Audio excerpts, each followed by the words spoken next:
vile Ibrahimu alikutumaini wewe, miaka nenda miaka rudi, ulimubariki.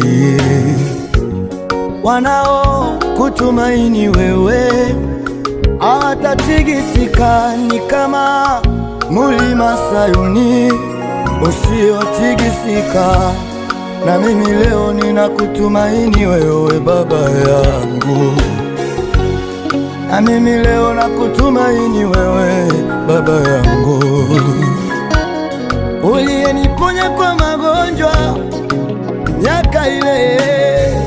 Naamini mlima uliopo mbele yangu utauondoa Baba, na nayaweza mambo yote kwa wewe unitia nguvu. Tena ulisema vita vyangu sio vyangu bali ni vyako. Baba, Baba, Baba.